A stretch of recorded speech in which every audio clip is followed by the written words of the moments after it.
बिस्मिल्लाहिर्रहमानिर्रहीम, अस्सलाम वालेकुम। Live with doctor Shahid Masood के साथ मैं हूं सुमेरा सलीम। नाज़रीन, इस्लामाबाद हाई कोर्ट ने अल अज़ीज़िया रेफरेंस में साबिक़ वज़ीर आज़म नवाज शरीफ साहब की अपील पर मैरिट पर समाअत का फैसला किया। इस्लामाबाद हाई कोर्ट के 2 रुकनी बेंच ने केस की समाअत की थी, तो दूसरी जानिब जुल्फ़िकार अली भुट्टो कत्ल केस पर सदारती रेफरेंस समाअत के लिए मुकर्रर 9 रुकनी बेंच 12 दिसंबर को केस की समाअत करेगा। Chairman peoples party Bilawal Bhutto Zardari साहब कहते हैं कि हमें गालम गलोच गेट नंबर 4 की सियासत नहीं आती, किसी की तरफ नहीं देख रहे बल्कि आवाम की तरफ देख रहे हैं। इसके अलावा भी दीगर मौज़ूआत पर आज हम गुफ्तगू करेंगे। स्टूडियो में हमारे साथ मौजूद हैं डॉक्टर शाहिद मसूद। अस्सलाम वालेकुम डॉक्टर साहब। वालेकुम जी, आपको डॉक्टर साहब, आज जो है इस्लामाबाद हाई कोर्ट ने अल अज़ीज़िया रेफरेंस में साबिक़ वज़ीर आज़म नवाज शरीफ साहब की अपील पर मैरिट पर समाअत का फैसला कर लिया, क्या कहेंगे? ये 12 तारीख को मेरे ख्याल से नवाज शरीफ साहब अभी तक तो जो आर्गूमेंट चल रहे हैं ये उनकी बाइज़्ज़त बरियत हो जाएगी। अभी तक जो नैब का और अदालत का जो बयान कर रहे हैं मुख्तलिफ वकला और मुख्तलिफ, और ये आज से आप समझें कि ठीक यानी 2 महीने के बाद सुबह इलेक्शन होगा। 7 तारीख होगी ना, 8 फरवरी की शाम को 8 फरवरी को इलेक्शन है। और इस वक्त जो है वो कोई 4-5 लाख सिक्योरिटी जो अहलकार हैं वो ज़ाहिर है कि मामला देख रहे होंगे। इलेक्शन कमीशन के अफसरान जो भी जिनकी ट्रेनिंग्स हो रही हैं वो सारे, और इस दौरान अदालतें, फ़ैसले, नारे, सबबंदियाँ, मुकदमे, सज़ाएँ,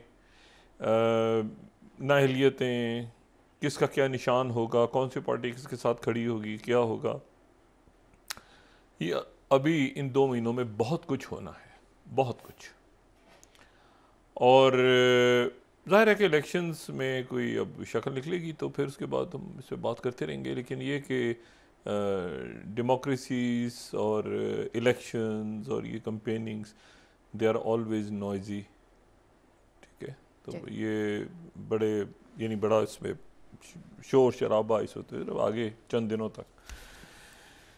और उसी में ये यहाँ पे ये इलेक्शंस की तरफ मामलात, और ज़ाहिर है कि इस्तेकाम तो आएगा जब एक ये 10 तारीख सेटल होगी, और उसमें IMF भी कहीं आ रहा है, उसमें बाकी मामलात भी हैं, उसमें पकड़ धकड़ भी है, ये सारा। लेकिन इसके जो बाहर की दुनिया है यकीनन वो ये इस्तेकाम पाकिस्तान में चाहती है, और पाकिस्तान के लोग भी इस्तेकाम चाहते हैं।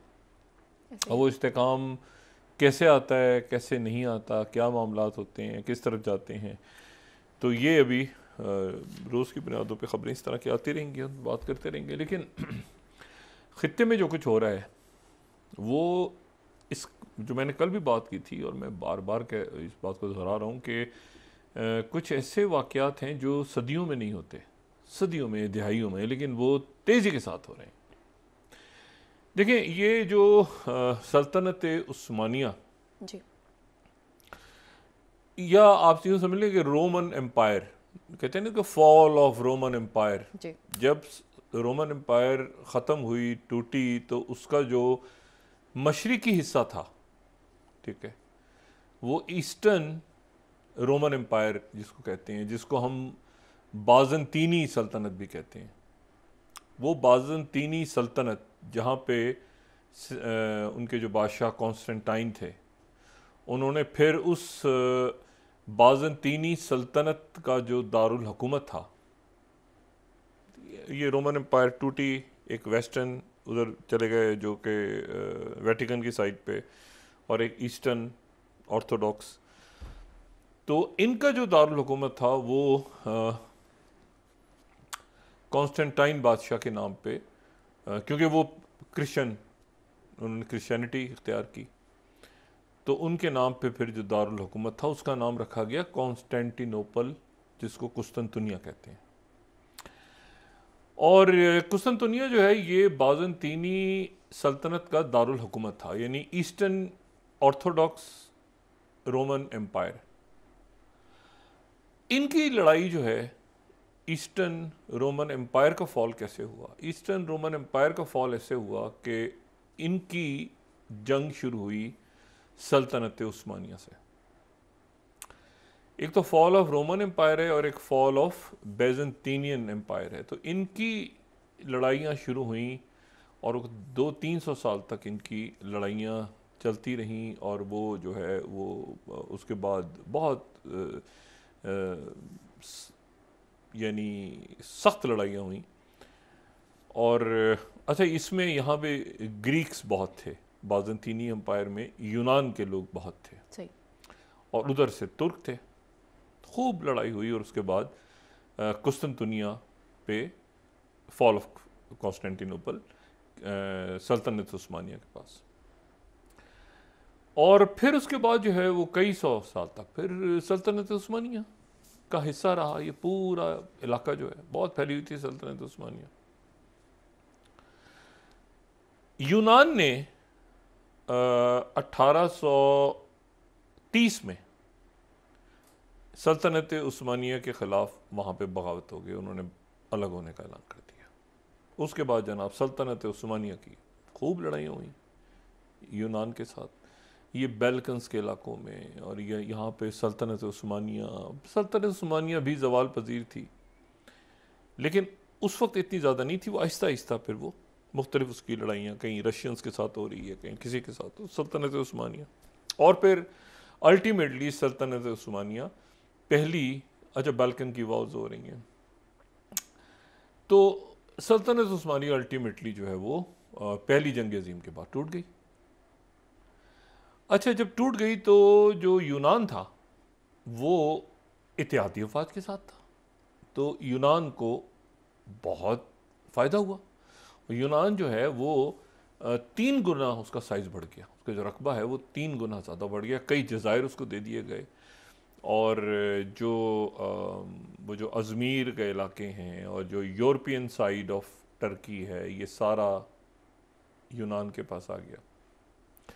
वो ट्रीटी ऑफ वर्साइलेस जिसको कहते हैं, ट्रीटी ऑफ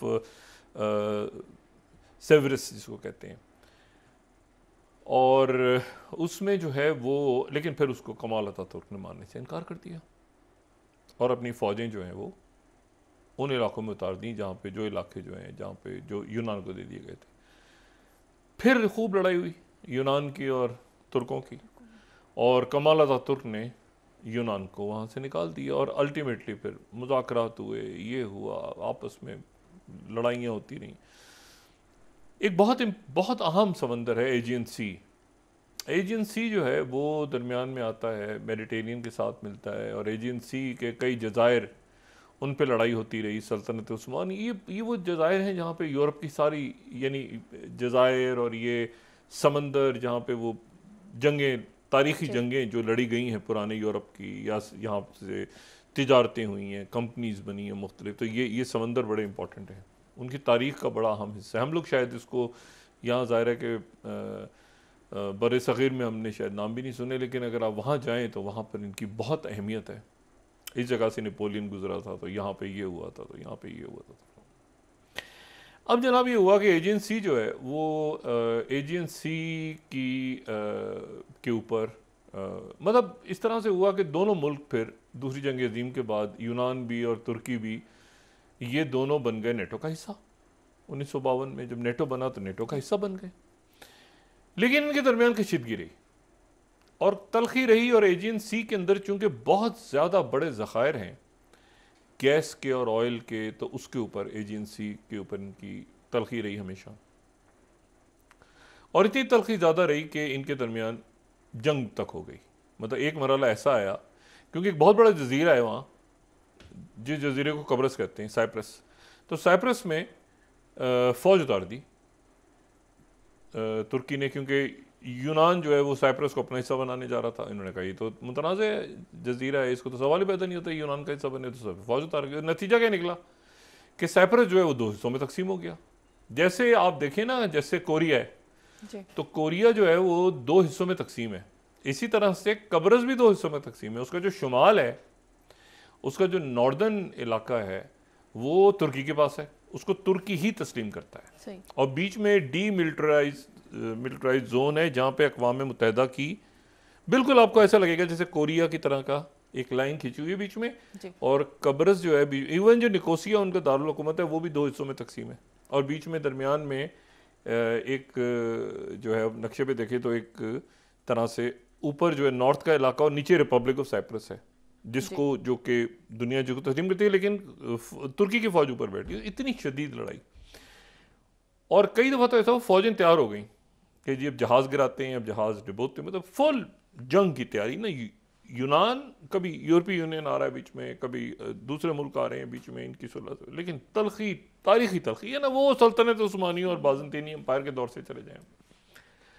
अब जनाब क्या हुआ है कि बीच में तैयब अर्दोगन जो है वो 2017 में गए वहाँ पे, फिर वहाँ पे वो 1923 का मुआहदा फिर सामने आ गया, फिर वो दौरा ख़राब हो गया, फिर बातें जंग की जंगें और मामला, तो फिर लिबिया में किसने क्या करना है, और ये तो ये मुल्क आपस में। अब जनाब अचानक तैयब अर्दोगन जो है आज यूनान पहुँच गए, और तैयब अर्दोगन जो हैं उन्होंने यूनान पहुँच के, और ये एक जो डेली सबाह कह रहा है टर्की का, अर्दोगन अराइव, तीसरी slide, Erdogan arrives in Greece for new chapter in relations, और राइटर्स कह रहे हैं turning over a page, Greece and Turkey agree to mend ties. ये मैंने कहा ना कि तारीखी वाक़यात हैं। उनके जो वज़ीर आज़म हैं मिट्सो तास्की, उनके साथ एथेंस में मुलाकात हुई है, दोनों रहनुमा बैठे हैं, जज़ायर के ऊपर बात हो रही है, ऑयल के ऊपर बात हो रही है। ये इसलिए इम्पोर्टेंट है कि ये ध्यान में रखें, ये साइप्रस है, ये साइप्रस का मामला है, और ये वो साइप्रस है जो कि मेडिटेरियन सी, जहाँ से इस गज़ा का कश्ती में बैठ के लोग गए थे। तो ये मुल्कों के दरमियान अगर ताल्लुकात बेहतर होते हैं तो कब्रस के ताल्लुक मामलात भी सुधर जाएंगे। साइप्रस कभी भी, साइप्रस बड़ा अच्छा मुल्क है, बड़ा एक अच्छे, लेकिन वो जाहिर है कि ये दो बड़ी कुव्वतों के दरमियान, उनके पास इतनी बड़ी फौज तो नहीं है, यूनान के पास भी इतनी बड़ी फौज नहीं है। यूरोप की सबसे बड़ी जो फौज है, अगर पावरफुल फौज, अगर नेटो के अंदर सबसे बड़ी कोई फौज है अमेरिकन के बाद, तो वो प्रॉपर लड़ाका फौज यानी लड़ने के, तो टर्की है। तो बात यह है कि अब, और जिनको कोई प्रॉब्लम भी नहीं है ना ऑयल की ना गैस की, और टर्की तो इस वक्त बहुत ज़्यादा, बहुत आलमी सतह के ऊपर एक इम्पॉर्टेंट रोल प्ले कर रहे हैं। तो टर्की और यूनान के दरमियान ताल्लुकात ठीक होना ये बहुत बड़ा वाक़या है, ये जहन में रखें। फिर मैं दोबारा बता रहा हूँ कि तैयब अर्दोगन कतर में खलीजी ममालिक की जो कौंसल है उसके इजलास में शरीक हुए हैं पिछले, ये जहन में रहे बात जी, ठीक है। और ये भी जहन में रहे कि वो जो हैं वो अच्छा, तो एक तो ये बड़ा इंपॉर्टेंट वाक़या 24 घंटों में पेश आया। दूसरा ये है कि सदर पुतिन, उनकी कई घंटों से मुलाकात जारी है, ख़त्म हो गई मुलाकात उनकी, ख़त्म हो गई, लेकिन कई घंटों पे 2-3 घंटे उनकी सऊदी अरेबिया में भरपूर उनका इस्तकबाल हुआ। और जो वली अहद और वज़ीर आज़म सऊदी अरेबिया के शहज़ादा मोहम्मद बिन सुलेमान, उन्होंने ज़बरदस्त अंदाज में उनका इस्तकबाल किया, यानी जो था हाईएस्ट लेवल पे। अब इस इस्तकबाल को, अब उन इस्तकबालों के सामने रखें जो ये मुत्तहिदा अरब अमारात और सऊदी अरब की तरफ से प्रेसिडेंट बाइडेन का हुआ था पिछले दिनों में, मिलने से इनकार हो गया था जी। इनका भरपूर अंदाज में इस्तकबाल हुआ। साथ ही ओपेक प्लस के अंदर ऑयल को ऐसे रखना है प्राइसेस को कि दुनिया सफ़र ना करे, दुनिया के अंदर मसाइल ना खड़े हों, ये भी तय हुआ। और ख़ास तौर पे गज़ा डिस्कस हुआ। मुत्तहिदा अरब अमारात जो है, वहाँ से प्रेसिडेंट पुतिन पहुँचे रियाद, अबू धाबी से रियाद, और रियाद से वापस मॉस्को पहुँच गए। और मॉस्को में वो पहले पहुँच गए क्योंकि मॉस्को में एक शख्सियत आ रही है जिनसे मिलना है, और वो अभी मुलाकात शुरू है, और वो है सदर इब्राहिम रईसी जी। अच्छा, सदर इब्राहिम रईसी ईरान के सदर मॉस्को में, और ये सऊदी अरेबिया से सदर पुतिन जो है ये वापस बैक टू मॉस्को, यूएई। और जो है वो अच्छा, यूएई ने अभी चंद घंटों में एक बड़ा नया सिलसिला शुरू होने वाला है। वो ये है कि मुत्तहिदा, ये होते हैं 15 अरकान है ना सिक्योरिटी काउंसिल के, यानी सिक्योरिटी काउंसिल, जनरल असेंबली नहीं, अक़वाम मुत्तहिदा की सिक्योरिटी काउंसिल। तो सिक्योरिटी काउंसिल के 15 में से 5 तो परमानेंट हैं, 10 रोटेट होते रहते हैं। तो वो 10 जो हैं उनमें इक्वाडोर हर महीने एक के पास सदारत होती है। तो ये महीना जो है इक्वाडोर के पास है गालिबन। तो वो आज हो रहा है अक़वाम मुत्तहिदा की सिक्योरिटी काउंसिल का इजलास, और कई अरब ममालिक के वज़राए ख़ारजा, OIC ममालिक वो पहुँचे हुए न्यूयॉर्क। और मुत्तहिदा अरब अमारात ने एक करारदाद पेश की है, और वो करारदाद उस वक्त पेश की है जबकि जो अक़वाम मुत्तहिदा के सेक्रेटरी जनरल हैं, अगर हम उनका ट्वीट दिखा सकें, उन्होंने ट्वीट किया है अक़वाम मुत्तहिदा का जो अक़वाम मुत्तहिदा बनी है तो एक चार्टर के तहत बनी है ना, वो चार्टर का आर्टिकल 99 इन्वोक कर दिया उन्होंने। चार्टर का 99 इन्वोक किया है, ये नहीं होता। ये इससे पहले कोई ट्यूनीसिया 1964 में कोई ट्यूनीसिया और फ्रांस की लड़ाई हो रही थी, फिर कॉन्गो में कोई मसला हुआ था 61 में, ये आर्टिकल 99 को इन्वोक कर दिया। उसका मतलब ये है कि सेक्रेटरी जनरल ने ये कहा है सिक्योरिटी काउंसिल से कि इसराइल जो है वो दुनिया में इस वक्त अमन के लिए ख़तरा है, और जो कुछ कर रहा है उसके नतीजे में एक बड़ी जंग छिड़ सकती है। तो अक़वाम मुत्तहिदा बतौर अक़वाम मुत्तहिदा सिक्योरिटी काउंसिल अपनी कार्रवाई करे और फौजें उतारे, जो करना करे। इसराइल की तरफ से जो है, और ये करारदाद पेश किसने की है, ये पेश की है, ये तो ख़त लिखा है ना इन्होंने ख़त लिखा है। जो करारदाद पेश हो रही है वो पेश हो रही है मुत्तहिदा अरब अमारात की तरफ से, UAE की तरफ से। और UAE ने इसीलिए इनके ख़त के ऊपर ये भी ट्वीट किया है उनकी तरफ से, और सीज़ फायर रेजोल्यूशन अडॉप्ट करे, और ठीक है, और सिचुएशन गाज़ा के अंदर कैटास्ट्रोफिक है, और ये और इन सारे जो इंटरेस्टिंग बात है। करीम खान एक साहब हैं, करीम खान जो हैं वो इस वक्त न्यूयॉर्क में हैं, और वो बैनुल अक़वामी अदालत इंसाफ के में जो है वो जंगी जराइम का मुकदमा चलाने के लिए उनसे मुलाकात कर रहे हैं। सारे ये अरब लीग, OIC, तुर्की, ईरान, ये सारे इनके नुमाइंदे उनसे मिल रहे हैं इस वक्त। अच्छा, यहाँ पर घमसान का रन जारी है गज़ा में, तमाम गज़ा में ढूंढ रहे हैं वो उनको यरगमाली मिल जाए। 2 महीने हो गए ना मुकम्मल, 7 तारीख हो गई, 2 महीने से लड़ाई जारी है। बमबारी 17,500 के करीब सरकारी तौर पे बयान हुआ है कि शहादतें हो गई सरकारी तौर पे। ये तादाद जो है, ये अगर इसको दूसरे, यानी जो मैयतें मिली हैं वो 17,500 मैयतें मिली हैं, बच्चों की, औरतों की, जवानों की, बूढ़े लोगों की, सबकी। लेकिन ये तादाद जो अगर जो मलबे के नीचे अगर देखा जाए तो ये कुछ बयान हो रहा है कि 40,000 के करीब लोग अपनी जानों से गए हैं। अच्छा, ये अब तो ये जो लड़ाई हो रही है ये खान यूनिस में भी हो रही है, पूरे गज़ा में। मैंने कहा ना, अब वहाँ से फुटेज भी इसलिए नहीं आ रही क्योंकि वहाँ पर मुकम्मल अब ज़मीनी लड़ाई हो रही है इस वक्त, गुरिल्ला वॉर। और इस वक्त जो है वो जो लेबनान बॉर्डर है वो इस वक्त आप समझ लें कि वहाँ पे आग भड़क रही है। इस कदर तेज़ हो गई ये लड़ाई जो लेबनान और इसराइल का बॉर्डर है, हिजबुल्लाह, क्योंकि वहाँ पे उन्होंने ये जो एक सिपाही मारा था इन्होंने आगे से, काफ़ी सारे 3-4 इन्होंने मार दिए। इसराइल ने तस्लीम किए, इनकी तादाद बढ़ती जा रही है। इसराइल ज़मीनी जो लड़ाई हो रही है ना, तो उसके नतीजे में वो बढ़ती जा रही है।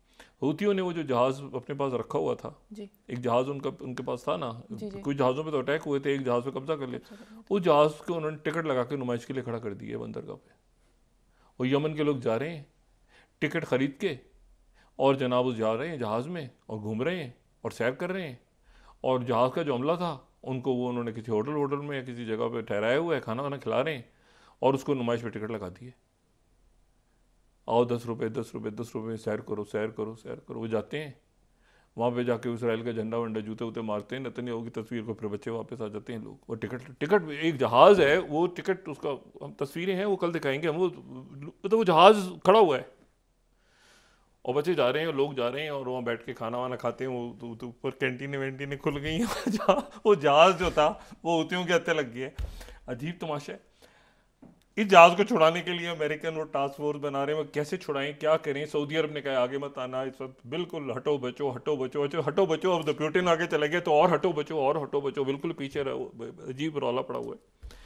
अच्छा दूसरी तरफ जो है तो ये एक तारीखी वाकया हो रहा है, और इस तारीखी वाकये में आप देखिए ना, सदर रईसी का मॉस्को जाना, पुतिन का सऊदी अरेबिया जाना, यूएई का करारदाद पेश करना, सऊदी अरेबिया का अमेरिकन से कहना कि दूर रहो इस वक्त, बिल्कुल हुती से दूर रहो, ठीक है। और उसके साथ ही कल रात को यानी पिछले 24 घंटों में उनकी जो इमदाद का बिल था उसको उड़ा दिया, मंजूर नहीं किया। अमेरिकन ने यूक्रेन की एड बंद कर दी। और ये न्यूयॉर्क टाइम्स 19th स्लाइड अगर हम देखें, Republicans block aid to Ukraine जुबटाइजिंग इट्स फाइट अगेंस्ट रशिया। तमाम उनकी जो कोशिश, तमाम गलत ऐसे वक्त पे जब रशिया के ख़िलाफ़ एक फैसला कुन मार्का हो रहा था। और ये जो है, ये टेलीग्राफ जो है बरतानिया का, उसने इसके ऊपर ही तबसरा किया है, Putin is close to victory, Europe should be terrified. अच्छा वो ये कह रहे हैं कि जी टेलीग्राफ ने ये लिखा है कि यूक्रेन का time is running out, the danger is that EU faces the same fate as Holy Roman empire.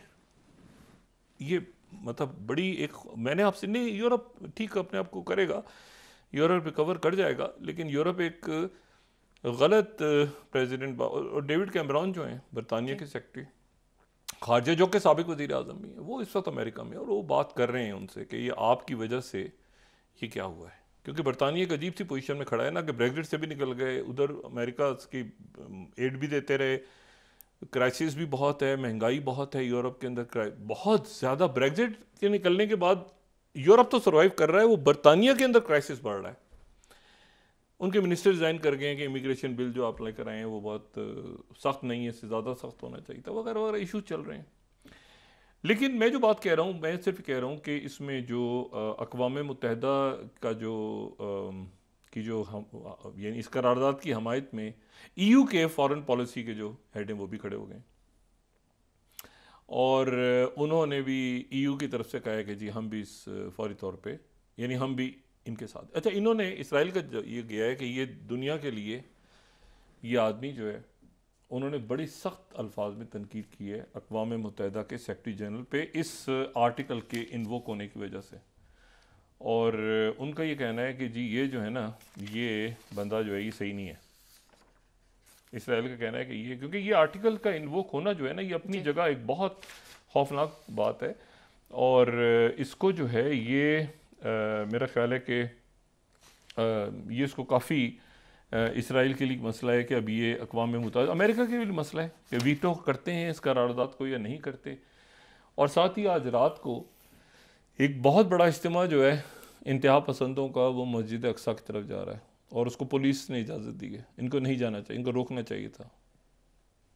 आज रात को दाएं बाजू के जो इंतहा पसंद हैं वो मस्जिद अक्सा की तरफ मार्च कर रहे हैं, क्योंकि कल जुम्मा है। और ये जो है, ये टाइम्स ऑफ इसराइल कह रहा है 40 स्लाइड के फार राइट ग्रुप्स प्लान मार्च टुवर्ड जेरूशलम ओल्ड सिटी मुस्लिम क्वार्टर थर्सडे, आज रात को।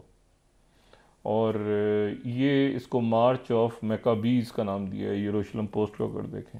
और ये बुनियादी तौर पे ये जो है, ये ज़ाहिर मस्जिद अक्सा का अगर वहाँ पे मामला कुछ ऊपर नीचे करते हैं ये लोग, तो उसके नतीजे में जो है वो बहुत ज़्यादा। और ये हाज वहाँ का न्यूज़पेपर, ये 39 स्लाइड कह रहा है कि इसराइल मस्ट प्रिवेंट, ठीक है ना, इस मार्च को रोकना चाहिए मस्जिद अक्सा कंपाउंड में, लेकिन ये जाएगा। अच्छा उसके बाद मैंने आपसे कहा ना कि ये मामला बहुत आगे निकल गए अब। अच्छा अब इसमें जो है, ज़रा मैं वापस आता हूँ इस तरफ, लेकिन एक वाक़या और ऐसा है जो अपनी जगह वो बढ़ता जा रहा है, और उसकी वजह जो है वो अभी देखते हैं कि वो कहाँ जाके थमता है, लेकिन वो भी एक बहुत बड़ा मामला है। और वो जो मामला है वो ये है कि जो सिख रहनुमा के कत्ल की साजिश, जो पन्नू नाम है जिनका तालिबान, तो उनके जो कत्ल की साजिश हो रही थी, जिसको पकड़ लिया अमेरिकन ने, और उसके बाद उन्होंने कहा कि मोसाद अपने ऑफिस बंद करे। वो मामला थम नहीं रहा। अब उसमें हुआ ये है कि एक तो वो जो इनका ये जो बंदा प्राग में इन्होंने पकड़ा था जी, उस बंदे को निजल को उसको इन्होंने हवाले कर दिया अमेरिकन्स के। ठीक है, अब ये 23वीं स्लाइड अगर देखें तो Prague handed over Pannun's plot case accused to US days before, Americans के हवाले कर दिए। सही। अच्छा, यहाँ तक तो बात जो है ना वो चले अमेरिकन के हवाले कर दिए, ये बड़ा खौफनाक हो जाएगा मामला, मैं बताऊं, क्योंकि अगर ये अमेरिका में इसको ले जाते हैं और अमेरिका की कोर्ट्स में चलता है मामला, तो ये जो हेंस हैं, ये उनके जो इंटेलिजेंस चीफ हैं, उन्होंने ये डिटेल्स डिस्कस कर ली हैं इंडियन अथॉरिटीज़ के साथ कि ये बंदा अक्टूबर में डिस्कस की थी, बंदा अब उनके पास आ गया है, अमेरिकन के पास आ गया है वो बंदा जो कि जिसने वो क्या कहते हैं वो टपोरी ज़बान में सुपारी ली थी, लेकिन वो सुपारी जिसे ले रहा था वो उनके अंडर कवर एजेंट्स ही थे। लेकिन उससे ज़्यादा जो बात है, ये मामला कहाँ जाके थमेगा मैं नहीं जानता। उसकी वजह ये है कि जो FBI के चीफ हैं क्रिस्टोफर वॉरे, वो इंडिया आ रहे हैं।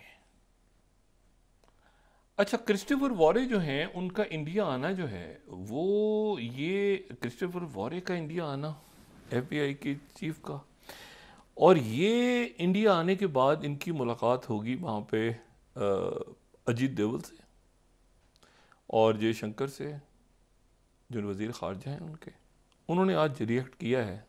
उन्होंने कहा है कि जी हमारे पास कोई सबूत नहीं है, हमारे पास कोई, हमें कोई चीज़ नहीं दी गई, लेकिन FBI का कहना ये है और CIA का कि हमने सारी बातें, और बाइडेन इंसान।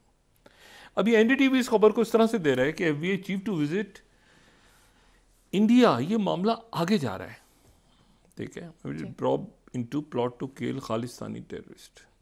ठीक है, और ये अगर आप देखें जयशंकर, इंडियन एक्सप्रेस जयशंकर जी जो हैं वो कह रहे हैं no question of equitable treatment to US and Canada allegations.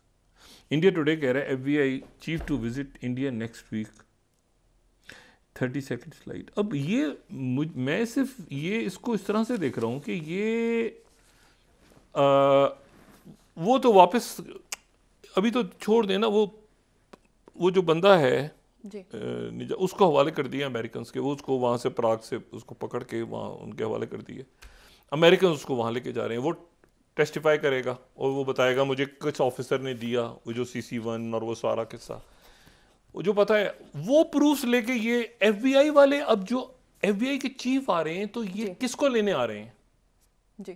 क्या ये CC1 को लेने आ रहे हैं? वो जो इंडियन ऑफिसर था जिसने यहाँ से सुपारी दी थी वो किससे?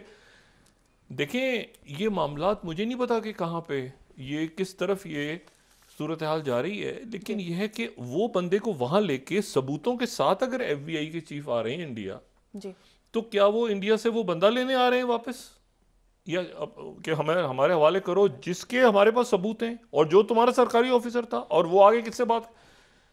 तो ये मेरा अपना ख्याल जो था वो ये, तो मैं पहले दिन से कह रहा था कि इनके कोई मामलात क्या ख़राब हैं चाइना के साथ, तो समझ में आती है बात जी। पहले दिन ये क्वाड वाड ये जब से बन रही बात है, मैं उसकी वजह है जो मैं बताऊंगा कि जब भी बात हुई उनसे तो वो कोई पॉजिटिव बात नहीं करते थे, कई सालों से बात हो रही है जी। ये अचानक नहीं होता। देखिए आज वो हमास का क्या उनका है, गार्डियन में पूरी रिपोर्ट है आज हमास कई सालों से प्लान कर रही थी इसका, कई सालों से, और उनके पास इतनी डिटेल्स थी इजरायली फौज के बारे में कि उनके फौज के लोगों के पास, खुद उनके सीनियर ऑफिसर्स के पास इतनी डिटेल्स नहीं थी जितनी हमास के पास थी। तो बात यह है कि ये इसमें अमेरिकन कौन सी बात कब से नोट किस किस की करके बैठे हुए थे सामने, वो उन्होंने बुलाया, इस्तकबाल किया, लेकिन अब वो अपने शहरी के जो साजिश के पीछे लोग हैं, एक तो पकड़ के अमेरिका लेके जा रहे हैं उस बंदे को प्राग से, दूसरा ये है कि वो अब इंडिया क्यों आ रहे हैं जी। ठीक है डॉक्टर साहब, ब्रेक के बाद डिस्कस कर लेते हैं। नाज़रीन वापस आते हैं एक छोटे से ब्रेक के बाद।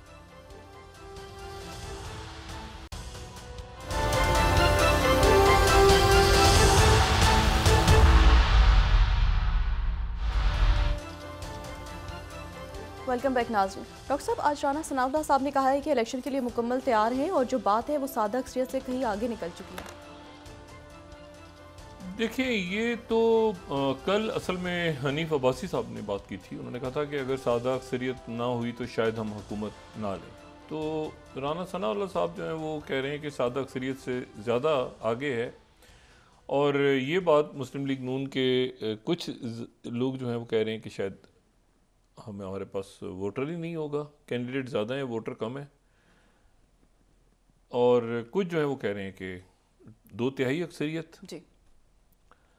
और उसमें हमें ज़रूरत ही नहीं होगी किसी इत्तेहादी की। सादा अक्सरियत से ज़्यादा अगर होता है तो फिर उसमें तो फिर बहुत ज़्यादा इत्तेहादियों की ज़रूरत नहीं होगी। यही बात हनीफ अब्बासी साहब ने भी की है। तो वो मुस्लिम लीग नून बड़ी कॉन्फिडेंट है, मतलब है कि वो उनका ये है कि मतलब तय है, ठीक है ना। तो इसमें जो है वो अब लेकिन उससे पहले क्या होता है, अदालतें आगे पीछे, क्या बल्ला होता है बल्ला नहीं होता, क्या होता है वो अभी चलेगा, ये नॉइजी इलेक्शन। उससे पहले फिर कोई बड़ी बात होती है, हम डिस्कस कर लेंगे उसको। बाकी खबरें आई रही हैं टीवी चैनल। मैं जो बात कह रहा हूँ ना कि ये इसमें देखें नया साल शुरू किस तरह होने जा रहा है। आप कहते हैं ना कुछ सालों के बारे में आप प्रेडिक्शंस करते हैं आगे, जो पहले भी एक नशिश में बात हुई थी कि जब कहते हैं जिस साल में ऐसे होगा मईशत ऐसे, अगले साल के बारे में ये प्रेडिक्शंस हैं अभी से। तमाम जो आलमी मईशत बुरी तरह से उस पर जद पड़ने वाली है। उसकी वजह यह है कि बड़ी जंगें छिड़ी हुई हैं। 2 जंगें कहाँ तक फैलती हैं ये। यूक्रेन का मामला तो मेरा ख्याल ये है कि प्रेसिडेंट ज़ेलेंस्की को, मुझे नहीं पता कि उनके अंदर कितनी बगावत है, उनकी फ़ौज के अंदर कितनी बगावत है, लेकिन अमेरिका ने अब तो कल मैंने नहीं कहा कि मुकम्मल तौर पे बस के नीचे फेंक दी है, थ्रो अंडर द बस, लेकिन आज मैं ज़रूर कह रहा हूँ क्योंकि ब्लॉक कर दी है। एड ब्लॉक करने का मतलब ये होता है कि बस अब आपके जो मामलात हैं वो अमेरिकन पैसा नहीं दे रहे, तो वहाँ से अब क्या करेगा प्रेसिडेंट पुतिन, यहाँ से होके गए हैं अरब ममालिक से और ये सारा, तो वो अब। लेकिन मेरा नहीं ख्याल कि, मेरा ख्याल है जिस तरह से आर्मीनिया और आज़रबाईजान की जंग पीसफुली ख़त्म हुई है ना, पुरसकून, ठीक है, यानी पुरसकून अंदाज में दोनों बैठ भी गए हैं, वो बातें भी हो रही हैं, वो तिजारती मामलात भी तय हो रहे हैं, उसमें टर्की भी इन्वॉल्व है, उसमें रशिया भी। इस तरह से इस मामले को भी यहीं पर इस जंग को बजाय ये खून रेजी की तरफ जाए, यूक्रेन की, यूरोप की जंग, ये जंग रुक गई है ना, ठहर गई है एक जगह। ये बहुत अच्छी बात है कि ये फैली नहीं, सवाए इसके कि लोग इसमें पता नहीं कितने हज़ार लोग की जाने गई हैं, और ये लोग इसमें इमिग्रेशन के मसले और ये सारे। लेकिन मईशत जो है वो, ये जो जंग है ना, ये जो जंग तो नहीं है, ये तो कत्लेआम है। ये जो कत्लेआम हो रहा है इस पे जो गजा में और मगरबी किनारे में, और साथ ही अब ये मस्जिद अक्सा की तरफ रात को, और क्या मुझे नहीं पता कि ये बीबी नेतन्याहू और अमेरिका क्या आज वीटो करेगा। देखिए बात यह है कि मतलब दुनिया में रहना भी तो है ना, सफारतकारी कहीं तो करनी है ना। तो मतलब है कि अब अगर सीज फायर के ऊपर भी, क्योंकि वो ये था कि अच्छा अभी हम एक ब्लॉक कर देते हैं करारदाद को, तो अच्छा थोड़े दिनों के बाद दूसरी पेश होगी, तो जल्दी से जाओ जाके सबको मार मूर के वापस आ जाओ। वो कहता कोई मसला यहीं से जाएंगे, अभी जाते हैं भी मार के आ जाते हैं और अपने मदद छुड़ा के ले आते हैं। 2 महीने गुजर गए, जितनी बमबारी की, जो असलाह इस्तेमाल करना था उन्होंने किया, जो फॉस्फोरस बम्स फेंक लेते फेंके, जो बच्चे जितने मारने थे, औरतें, बस सब कत्लेआम की। अब 2 महीने बाद ज़मीनी जंग हो रही है। पहले वो शुमाल में घुस गए, अब जनूब में घुस गए, इधर से उधर इमदाद भी बंद है। ये अब भी ना अपनी यरगमाली छुड़ाए जा रहे हैं, अपने लोग और मारे जा रहे हैं। तो बात यह है कि अब उसका गुस्सा किस पे उतर रहा है कि जी वो मस्जिद अक्सा पे की तरफ जाओ। और साथ ही आप देखें कि पूरा इसी में अल्टीमेटली तो ये, अब देखें ना, अब ये हो रहा है कि वो क्योंकि ज़मीनी जंग हो रही है, मैं कल भी बात की तो बॉम्बिंग नहीं हो रही, कहीं एक आध स्ट्राइक होती है, रॉकेट वॉकेट गिर, लेकिन असल बात यह है कि इसमें इमर्ज कैसे हुए हैं हुतीस। सऊदी अरेबिया हुतीस को प्रोटेक्ट किया सऊदी अरेबिया ने, ठीक है, कि हुतीस के पास मत जाना, अमेरिकन को कहा है। उसके बाद आप देखें कि कतर और सऊदी अरेबिया और ईरान, आप देखें कि तुर्की और सऊदी अरेबिया, तुर्की और यूनान, यूरोप का, और जो सड़कें हैं अमेरिका की और बाकी, वहां के लोगों का इतना मोहब्बत का इजहार इंसानी बुनियादों पे कि आपको लगता है कि यार ये तो कोई, ये इस्लामो कुफर की जंग नहीं है, ये तो इंसानियत और वहशत के दरमियान लड़ाई हो रही है। बिल्कुल। और उसके साथ ही पूरा ग्लोबल साउथ, यानी आप देखेंगे ग्लोबल साउथ जो है, चाहे वो लातीनी अमेरिका हो या चाहे वो जनूबी अपना अफ्रीका हो, पूरा अफ्रीका, वो अफ्रीका जो है वो खड़ा हो गया है जनाब फ़लस्तीनियों के साथ। और मैंने कम से कम ये इतनी तेज़ी के साथ, यानी यूक्रेन के अंदर तो शायद यूक्रेन जंग में तो थोड़ी सी दुनिया कम उसमें डिवीज़न नज़र आ रही थी, उससे पहले नज़र आ रही थी जब ये हुआ मामला हुआ ना। इंडिया के बड़े ज़हीन डिप्लोमेट्स हैं, जब ये मामला हुआ था ना चाइना वाला, डोकलाम वाला, चले उस वक्त तक भी सही था, मगर मैं आपको हकीकतन ये बता रहा हूँ, और ये मैं बिल्कुल, हमने तो पढ़ा है, इतने ज़बरदस्त उनके टेक्नीशियंस और डॉक्टर्स और फार्मेसी में जो काम करते हैं लोग, उनके इंडिया के कमाल के लोग हैं। उनकी अद्वियात आप आज भी कई खलीजी मालिक में चले जाएं तो वहाँ पर लोग भारत की बनी दवाइयाँ, उनकी वैक्सीन नहीं ली अमेरिका ने, पहले उन्होंने कहा वैक्सीन डिप्लोमेसी करो, फिर उन्होंने वैक्सीन तैयार की, फिर वैक्सीन उनकी रोक दी। मतलब है कि ये देखें, उनको खुद ये देखना चाहिए था कि हम कहाँ तक, और आखिर में FBI आ रहा है, FBI के चीफ आ रहे हैं पकड़ने के लिए, नाम लेने के लिए। क्यों आ रहे हैं भाई, देखें ना। और वो तो बात ये है कि ये जिस तरह से वो नेतन्याहू के रियासती सतह पे कत्लेआम, ये इसी तरह से हो गया ना यहाँ पे कि रियासती सतह के ऊपर हुआ है, जो FBI के चीफ आ रहे हैं। और वहाँ तो ये मेरा ख्याल है कि इसका एनालिसिस प्रॉपर करना चाहिए। के ब्लॉक, हम तो मशवरा ही दे सकते हैं, के ब्लॉक में एनालिसिस करें कि फड्डा किससे है, अमेरिका से है, चाइना से है, ठीक है। मतलब इस पूरे, मतलब किस कहाँ पे, मतलब होता है ना कि मतलब इसमें इस पूरी सूरत हाल में हैफा तक एक रास्ता बनेगा, उसको वो ईरान से ऊपर से गुजरते हुए उसको हुतीस कहेंगे सही जाओ आगे जाओ, और अरब ममालिक कहेंगे और जॉर्डन भी कहेगा। ये बात ही है कि ये मुझे नहीं पता कि ये किस तरह से उसका एनालिसिस, क्योंकि इंफॉर्मेशन तो होती है ना, एनालिसिस होता है, खबरें हर एक के पास होती हैं, हर एजेंसी के पास खबरें होती हैं। असल काम होता है उस एजेंसी में बैठे हुए जो एनालिसिस करने वाले लोग होते हैं, चाहे वो CIA में हो, चाहे वो उनके अंदर रिसर्च एनालिसिस विंग में हो, चाहे वो कि वो एनालिसिस कुछ कर ही नहीं पाए कि मालदीव में क्या हो रहा है, तो उधर मणिपुर में क्या हो रहा है, तो उधर जो है आर्मीनिया अजरबैजान में क्या होगा, तो इधर से चाबहार निकल के जाएगी हाथ से, तो उधर से वो, मतलब कहीं एक जगह को, तो चाइना भी आराम से बैठा हुआ है, वो अपनी सर्दियों में वो फिर आगे बढ़ेगा। तो ये मेरे ख्याल से वो पूरा होता है ना, दोबारा अरसर नौ जायजा लेना होता है ना, ये पूरा अरसर नौ जायजा लेके कि भाई एक मिनट ठहर जाओ, यहाँ रोको, देखो कि पूरा रिव्यू करो सिचुएशन को कि ये कैसे आगे हमने जाना है। ये बात हम स्ट्रेटेजिकली ठीक है, पाकिस्तान का बिल्कुल उल्टा मामला है। पाकिस्तान स्ट्रेटेजिकली खत्ते में और दुनिया में बिल्कुल ठीक है, अंदर आपके टर्मोइल है, नॉइज आगे पीछे, ये सिक्योरिटी के इशू चलते रहे, वो एक रूटीन है, मतलब रूटीन से एक रियासत में मतलब नहीं होना चाहिए। लेकिन ये IMF के मामला, ये मैंने कहा स्ट्रेटेजिक मामला आपके होते हैं, तो फिर ये कर्जे वर्जे और ये चीज़ें इतना ज़्यादा, यानी आप देखें 60 अरब डॉलर 66 अरब डॉलर देने थे जो रोके, 66 बिलियन डॉलर्स रोके अमेरिका ने यूक्रेन के, 66 बिलियन डॉलर्स का बिल उड़ा दिए। बहुत शुक्रिया डॉक्टर साहब। नाज़रीन, के साथ ही आज का प्रोग्राम अपने अख्ताम को पहुंचा। मुझे सुमेरा सलीम को दीजिए इजाज़त। अल्लाह निगहबान। जी डॉक्टर साहब। अपना दोस्तों रिश्तेदारों पर दोनों के लोगों का सब ख्याल रखिएगा। अल्लाह हाफिज़।